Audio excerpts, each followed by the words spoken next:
ಕಾಫಿನಾಡ ದೇವರಮನೆ ಗುಡ್ಡದಲ್ಲಿ ಪ್ರವಾಸಿಗರ ದಂಡು. ಗಾಳಿ ಮಳೆಯಲ್ಲಿ ಟ್ರಾಫಿಕ್ನಲ್ಲಿ ಸಿಲುಕಿ ಪ್ರವಾಸಿಗರ ಪರದಾಟ. ದೇವರಮನೆ ಗುಡ್ಡಕ್ಕೆ ಸಾವಿರಾರು ಪ್ರವಾಸಿಗರ ಭೇಟಿ. ಮೂಡಿಗೆರೆ ತಾಲೂಕಿನ ದೇವರಮನೆ ಗುಡ್ಡ ಪ್ರವಾಸಿ ತಾಣ. ಟ್ರಾಫಿಕ್ ಜಾಮ್ನಿಂದ ನೂರಾರು ಪ್ರವಾಸಿಗರ ಪರದಾಟ. ದೊಡ್ಡ ಬಸ್ನಲ್ಲಿ ಬಂದ ಪ್ರವಾಸಿಗರಿಂದ ಟ್ರಾಫಿಕ್ ಜಾಮ್. ಕಳೆದ 2 ಗಂಟೆಯಿಂದ ನಿಂತಲ್ಲೇ ನಿಂತಿರುವ ಪ್ರವಾಸಿಗರು.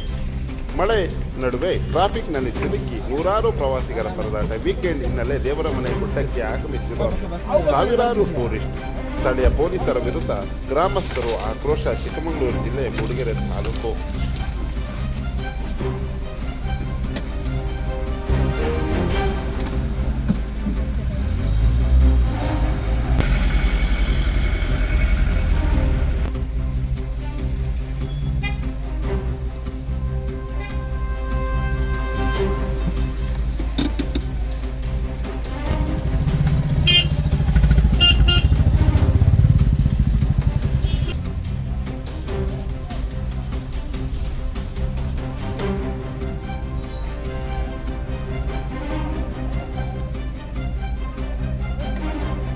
ಏನಂದ್ರೆ ದೊಡ್ಡ ಬಸ್ ಬಂದಿರೋದು ಹಂಗಾಗಿ.